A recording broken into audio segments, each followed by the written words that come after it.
Hi, my name is Eduardo Barberena. I will be presenting my poster on cybersecurity.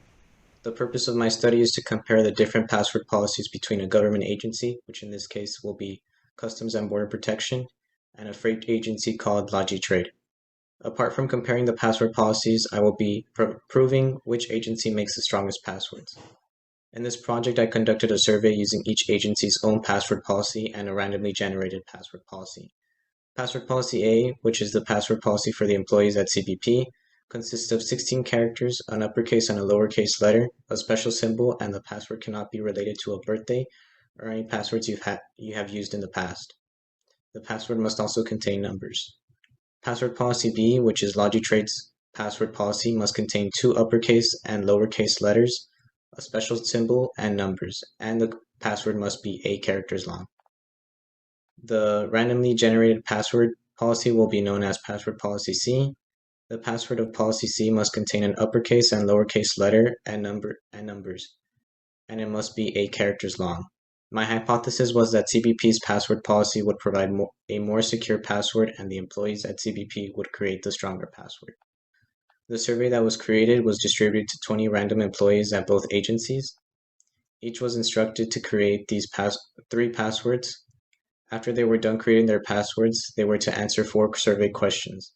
The questions were, out of all the password policies, which one would you choose to best secure your password and why? Which policy would you choose based on memorability?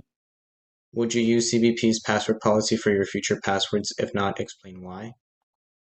Which password policy is the worst at securing passwords from potential attacks? Once I received the surveys from each employee, I ran the passwords through security.org's strength checker to see how much time it takes to crack the password. Once I got the results of each password using the 3 different password policies, I input the results into their designated group on Microsoft Excel. I then used Excel to calculate the average time it takes the computer to crack the passwords for each policy for both agencies. The average for password policy A was 860 billion years for Logy Trade and 300 quintillion years for CBP. When calculating this percentage difference, CBP had a stronger password by more than 100%. Password policy C for Logy Trade had an average of 31.9, and the average for CBP was 340,842, with the percentage difference being 99.99% for CBP having stronger passwords. Password policy C, Logy Trade had averaged 88 minutes, while CBP averaged 365 minutes. The results from the survey on best security was 13 out of 20 for policy A, 6 out of 20 for policy B, and 1 out of 20 for policy C.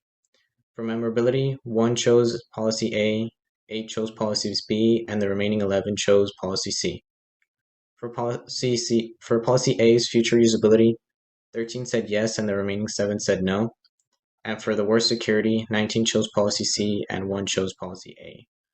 Some limitations in my research were that I was not able to add more people so the percentage difference wouldn't be so drastic. But in conclusion, my hypothesis was correct. Password policy A did in fact improve Logy Trade security. Apart from that, the employees at CBP were able to create stronger passwords. I would like to give my acknowledgments to Mr. Abdul Mohammed, David Solis, Marisol Valdez, Dr. Nora Garza, Mrs. Agüero Riojas, and Mrs. Gabriela Solis Cavazos.